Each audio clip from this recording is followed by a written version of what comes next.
Tender নোটিশটা দেখুন, এরকম টেন্ডার হচ্ছে। টেন্ডারটা কবে? 3 তারিখে নোটিশ হলো। 3 তারিখ 3 জানুয়ারি 2025, 3 জানুয়ারি দেখবেন শুক্রবার বিকেলে নোটিশ হলো। 3 দিন সময় দিল। সোমবার 6 তারিখে দেখুন ওয়ার্ক অর্ডার। এই দেখুন ওয়ার্ক অর্ডার 6 তারিখ।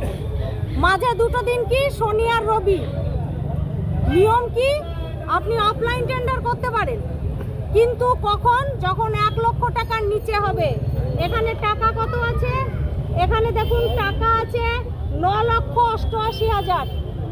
9,88,000 টাকা আইনকে অমান্য করে তারা অফলাইন টেন্ডার করছে। শুক্রবার বিকেলে ঝোলাচ্ছে, মাঝে দুদিন শনি রবি, সোমবার ওয়ার্ক অর্ডার দিচ্ছে। সব থেকে মজার ব্যাপার পাচ্ছে কে? এক কর্মাধ্যক্ষের ছেলে পাচ্ছে এই কাজ। কোন কর্মাধ্যক্ষ? আসলে ওরাও তো পরে আসতে পারে, তাই থাক না। তো এক কর্মাধ্যক্ষের ছেলে পাচ্ছে। এবার দেখুন সুন্দর সিস্টেম করেছে। এটা একটা টেন্ডার করতে গেলে অন্তত 3টে পেপারে অ্যাড দিতে হয়। এসব কোনো ব্যাপারই নয়, এই নিয়ম জানার ব্যাপার নয়। আগেই টাকা তুলে নিচ্ছে, পরে এটা যখন অবজেকশন হয় তখন সেই কম্বল ঢুকে গেল জেলা পরিষদে, আবার ওরা বের করতে বাধ্য হলো। আমি ওদের এটা করিয়েছি, আমি তাহলে তেলের টাকা ফেরত করিয়েছি। আমি ওদের টেন্ডার করার পর ওয়ার্ক অর্ডার করার পরে মাল ঢুকানোর পর সেই মাল জেলা পরিষদ থেকে তুলে বের করে দিয়েছি। প্রমাণ আর কত নেবে? প্রমাণ দেখাচ্ছি। অতিরিক্ত জেলা শাসক তো এডিএম তো আছে জেলা পরিষদ, কিছু কি জানে না? ওনার কথা আমি যেটা শুনেছি আর কি, আমি জানি না, আমি তো বোর্ডে নেই, ফলে আমি জানি না উনি ওনার কথা শোনেন কি শোনেন না। তবে আমি শুনেছি যে উনি এসবের সঙ্গে যুক্ত হতে চাননি বলে উনার বিরুদ্ধে গোটা বোর্ড এবং এই যে কোঅর্ডিনেটর মানে কমেন্টর আর কি, মেন্টর এবং কমেন্টর সহ গোটা কর্মাধ্যক্ষদের বোর্ড উনার বিরুদ্ধে চিঠি করেছে ওনাকে ট্রান্সফার করার জন্য। ন্যাচারালি আমি এখান থেকে ধরে নিচ্ছি যে উনি তাহলে অ্যাডজাস্ট করছেন না। উনি অ্যাডজাস্ট করছেন না বলেই ট্রান্সফার করার জন্য মেন্টর কমেন্টর সহ গোটা বোর্ডকে ওর বিরুদ্ধে চিঠি করতে হচ্ছে।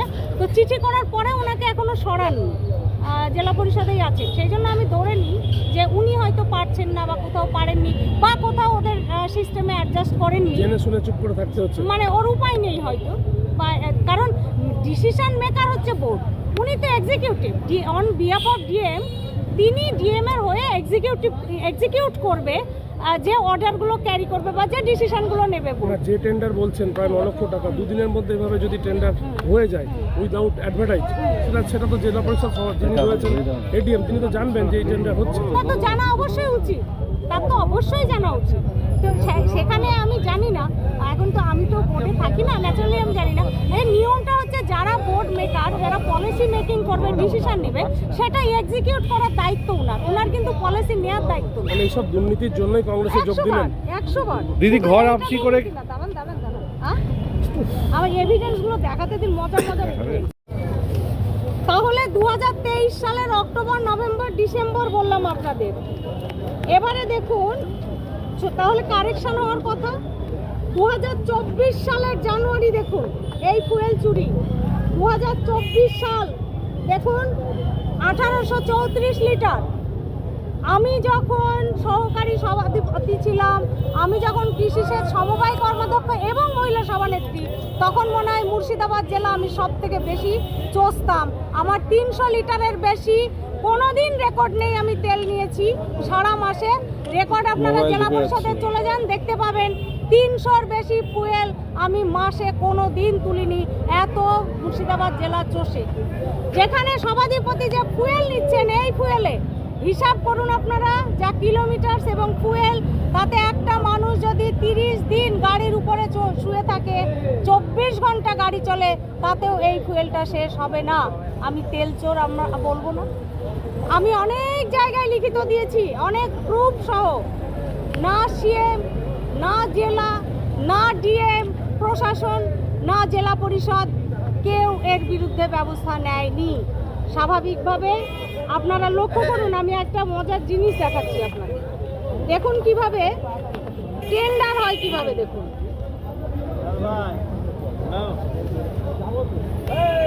ঘোষ দাস কনস্ট্রাকশন বলে একটি কনস্ট্রাকশন, হ্যাঁ, ঘোষ দাস কনস্ট্রাকশন 2023-24-এ একজন একাই এতগুলো অফলাইন করেছে, যার অ্যামাউন্ট হচ্ছে 1 কোটির বেশি। একটা কনস্ট্রাকশনকে অফলাইন, ঘোষ দাস কনস্ট্রাকশনকে অফলাইনে 1 কোটির বেশি অফলাইন টেন্ডার দিচ্ছে কেন? কি ইন্টারেস্ট আছে? পারে দিতে? আচ্ছা, এবার দেখুন আরেকটা টেন্ডার দেখুন, এটা আবার আরো বিরাট মজার। ওদেরকে জিজ্ঞেস করবেন, একজন একটা আরটিআই করেছে, হ্যাঁ, একটা টেন্ডার করেছে, একটা টেন্ডার হয়েছে সোলার লাইট। এই যে 2 নম্বরটা দেখুন, 2 নম্বর সিরিয়ালটা দেখুন। এই সিরিয়ালটা হচ্ছে আর্সেনিক ফ্রি ড্রিঙ্কিং ওয়াটার, মানে পানীয় জলের জন্য টেন্ডার হলো। কেমন? এই টেন্ডারে যে পেপার সাবমিট করলো, পেপারটা হচ্ছে একজনের হুগলিতে বাড়ি, সে মেমো নাম্বারটা দেখুন 276। কেমন? এই মেমো নাম্বারটা 276। এটা কিসের? কনস্ট্রাকশন অফ রোড, রাস্তার পেপার। পার্টিসিপেট করলো কোথায়? জলে। এবং রাস্তার পেপার দেখিয়ে পানীয় জলের টেন্ডার নিয়ে নিল কয়েক কোটি টাকা। এভিডেন্স চাই ওদের সভাধিপতি বা ওদের জেলা সভাপতি, তৃণমূলের জেলা সভাপতি, তাকে এভিডেন্সগুলো দিন, দিয়ে বলুন যে এর বিরুদ্ধে ওরা কি ব্যবস্থা নিচ্ছে। যদি না নেয় আমি হাইকোর্ট করবো, কারণ এটা আরটিআই হচ্ছে, সে আরটিআই এর উত্তর মিথ্যা দিয়েছে। এত দুর্নীতি, আপনি কি হাইকোর্টে বা কোর্টে দ্বারস্থ হচ্ছেন? শিওর। ওরা আগে কি করছে দেখি, ওরা তো বলেছে এভিডেন্স। ওরা জানে না জেলা পরিষদে কি হয়, ওরা জানে না জেলা পরিষদে সন্ধ্যার পরে কি হয়, ওরা জানে না, এই জেলায় থাকে না। যদি না জানে, কিসের জেলা সভাপতি? না জানলে তো, যদি তার জেলা পরিষদ কেমন চলছে, কিভাবে চলছে এটা না জানে, তাহলে সে কিসের জেলা সভাপতি? সে জানে না যে অর্থের মতো একটা বডি যার 9 মাস কোনো মিটিং হয়নি, তাহলে কি করে ডেভেলপমেন্ট হচ্ছে? সে জানে না পূর্তের মতো একটা গুরুত্বপূর্ণ দপ্তর, সে 2 বছরে 2-3টে মিটিং করছে, কিভাবে পূর্ত দপ্তরের রাস্তাঘাটের কাজ হচ্ছে ওটা জেলার জানে না। যদি সে না জেনে থাকে তাহলে অপদার্থ জেলা সভাপতি, তার পদত্যাগ করা উচিত। আর যদি সে জেনে থাকে তাহলে জ্ঞান পাপী, অন্যের ঘাড়ে দোষ না চাপিয়ে নিজের পাপটাকে খণ্ডন করার চেষ্টা করুন। এইসব লড়াই করার জন্য কি কংগ্রেস? লড়াইটা তো আমি দীর্ঘদিন করছিলাম, করার জন্য কি কংগ্রেসে যোগদান করবেন? 100 বার। আমার তো আমার প্ল্যাটফর্ম দরকার। দিদি, আমি ভেতরে ঘর আপসি করে কেমন লাগছে? হ্যাঁ, ঘর আপসিতে কেমন লাগছে? ভালো লাগছে। কেন আছে? এখানে তো ক্ষমতার লড়াই নেই, চুরিরও জায়গা নেই। তো এখানে আমি ফ্রি হ্যান্ড সংগঠন করব।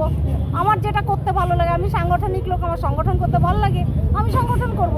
এবং আমি চেষ্টা করব আমার সমস্ত শক্তি দিয়ে এই জেলাটাকে শক্তিশালী করার কংগ্রেসে। কারণ হচ্ছে যে এই জেলায় মানুষ তো আমরা, আপনারা সবাই, জেলাটা সুস্থ থাকলে জেলাটার ডেভেলপমেন্ট হোক, এটা আমরা সবাই চাইবো। দুর্নীতির সাথে লড়তে আমি দেখলাম যে এই তৃণমূল সংশোধন হবে না, কারণ তৃণমূলের একদম গ্রাসরুট থেকে করাপশনে ভর্তি, আপাদ মস্তক, একদম বুথ সভাপতি থেকে, একটা বুথের কর্মী থেকে, একদম আপার লেভেল মুখ্যমন্ত্রী পর্যন্ত এই দুর্নীতির সাথে যুক্ত হয়ে আছে। ন্যাচারালি আমার চিঠিগুলো বেকার লিখেছি, পয়সা খরচ করেছি, সময় নষ্ট করেছি।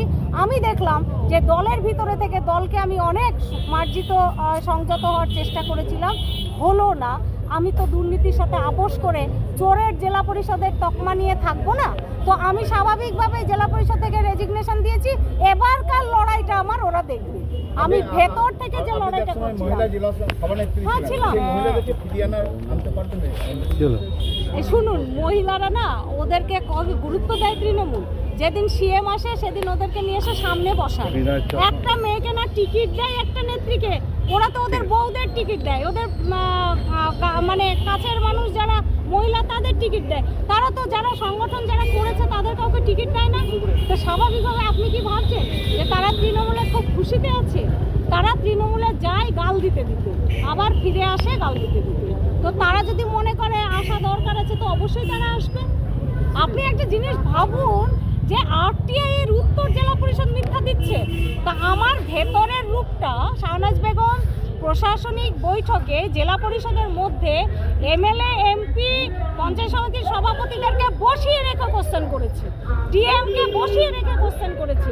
তো সেখানকার লড়াইটা আমার একরকম ছিল, আমার কিছু বাইন্ডিং ছিল, যেহেতু আমি তৃণমূলের প্রতীকে জিতেছিলাম।